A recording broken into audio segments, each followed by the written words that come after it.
On this week's show, the Georgia Southern men and women's basketball teams coming off a couple of big games at Hanner Fieldhouse. We'll take you out for highlights and have an update on how football recruiting is doing. All that and more as we welcome you inside the Eagles Nest.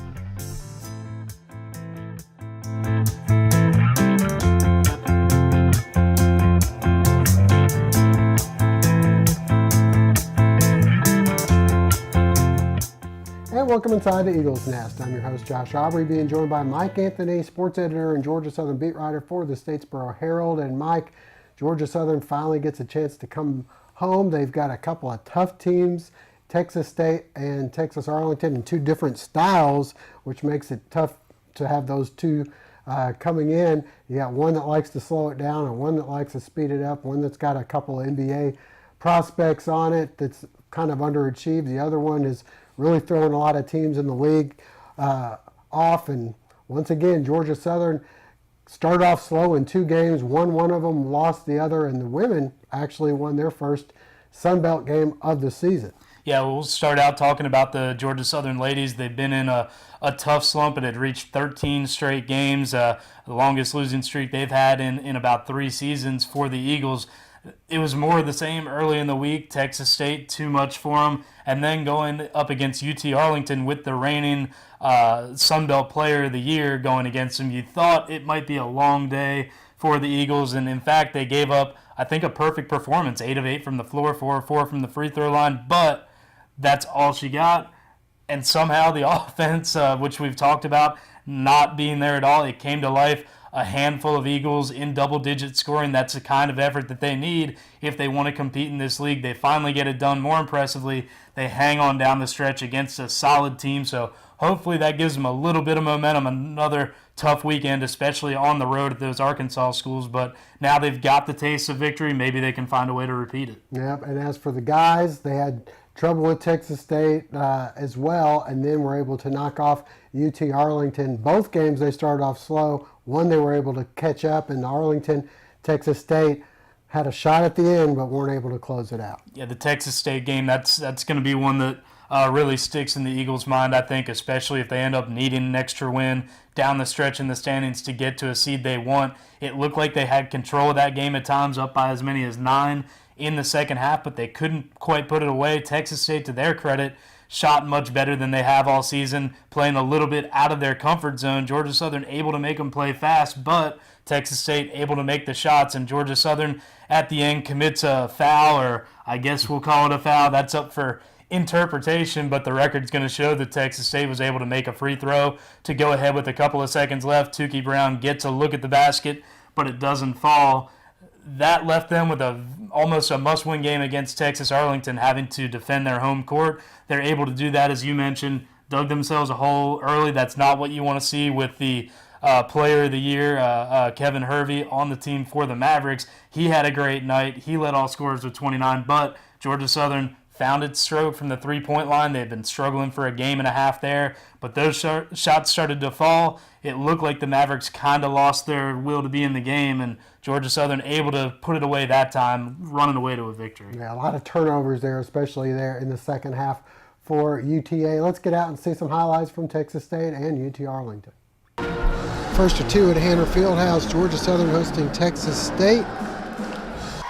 And the Bobcats' Tasha Levitt with the three-pointer. The Eagles try to answer as Amira Outwater gets the runner to fall. Haley Diaz-Allen with the steal, and she's able to go coast to coast. The Bobcats answer with Tiara Pitts inside. Texas State up 40-34 at the half. In the second half, Atwater comes up with 3 more of her 11 points in the game. Diaz-Allen 2 more of her 12. Rian Beeman will add a 3 from the near side here, but Texas State goes on to outscore the Eagles 29-7 in the third. Pitts inside for a couple of more, and the Eagles fall in this one 81-56. Battle for second place in the Sun Belt. Georgia Southern and Texas State bombs away for the Bobcats early on. Nigel Pearson with the 3. Bobcats up 10-2. Tyler Blunt adds 3. the lead extended to 12. The Eagles come back. Tukey Brown showing no ill effects from his concussion that kept him out recently. He'll score a couple, get this one off the backboard. Again, the Bobcats right back, going up by 13. Tukey taking it to the basket a couple more times. He end up with a game-high 25 points. Nice reverse. Brown to McConnell then for a reverse of his own. Monte Glenn gets this hook shot to fall in the lane. He'd have 10 points and 8 rebounds. The Bobcats connecting on 6 3-pointers in the first half. The Eagles, meanwhile, 2 for 21 in the game. Ike Smith with this one. David Jones will add the jumper in the lane. Tukey, the tough left-handed finish here. The Eagles within 2, but despite a great effort from Tukey, the Eagles still trailed by a count of 35 to 32 at the half. We move to the second half. McConnell off the rebound with the putback. He'd have 10 points. Glenn then on a rare inside pass to Tukey for 2. Eagles by 5. McConnell later with the follow-up jam. Texas State responds.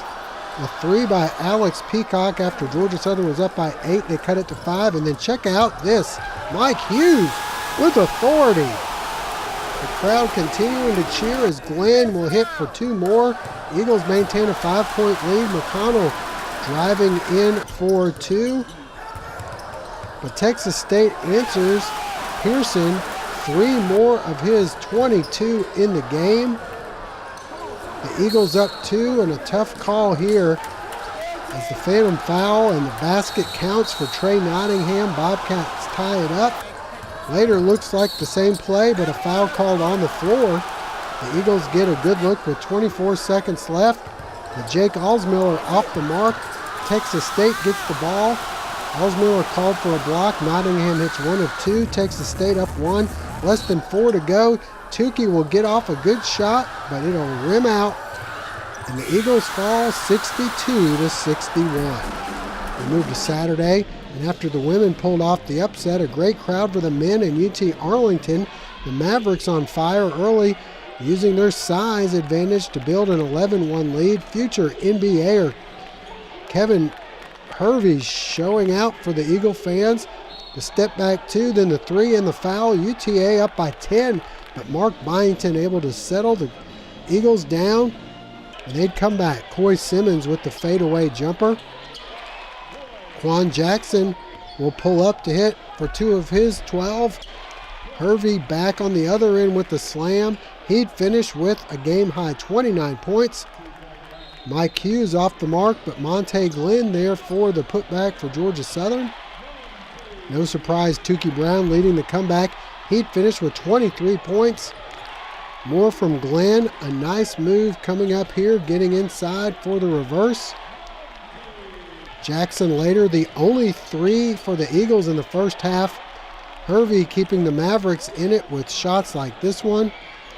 But the Eagles storm back in the second half, outscoring Arlington 45 to 28 as they win easily 74 to 59, the final from Hanner Fieldhouse.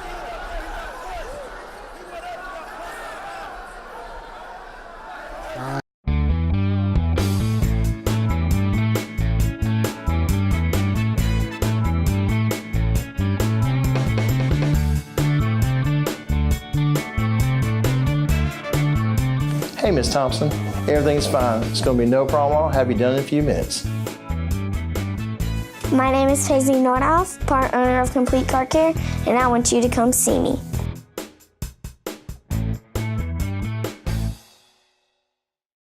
So next up for the Eagles at Arkansas, first they have Little Rock on Thursday and then turn around and play Arkansas State there on Saturday before returning home next week. All right, well, before we go, football, of course, you've got recruiting, and Wednesday's the big day, and looking like the Eagles had gotten some commitments from some pretty big names. Yeah, right now it's just a roller coaster that the fans are riding. I know the coaching staff's riding that. You remember a couple of months ago, a bunch of names up in the air for who would even be on this coaching staff, much less who would be in the recruiting class, and people getting antsy, seeing some big early signing period days from other teams in the Sun Belt. So people were feeling a little trepidation about that. Now, over the last couple of weeks, you mentioned some big names with some stars attached to the back of those names. Everybody's starting to feel really good about it. It looks like Georgia Southern might be ranked at the top of the Sun Belt or near the top of the Sun Belt. But now there's that final week where you've got all those people committed, not yet signed. So there's going to be a lot of there's going to be a lot of nail biting, a lot of late nights. I wouldn't imagine there's going to be a whole lot of sleep for this coaching staff just trying to hang on to who they think they have. But once again, they're just names. They'll be freshmen next year. Doesn't matter how many stars they are. They're all worth the exact same amount of points when you score touchdowns or don't. So as we say every year, we'll see in a couple of years just how good this class is going to be. Yep. Well, we'll be around that fax machine with Georgia Southern on Wednesday. Michael has the complete story in the newspaper there. On Thursday and online as well, and then we'll have interviews with Coach and kind of see how things went for the Eagles for you next week on the Eagles Nest. Well, that'll wrap it up for now. For Mike Anthony, I'm Josh Aubrey. Thanks for joining us. Hope to see you again next week.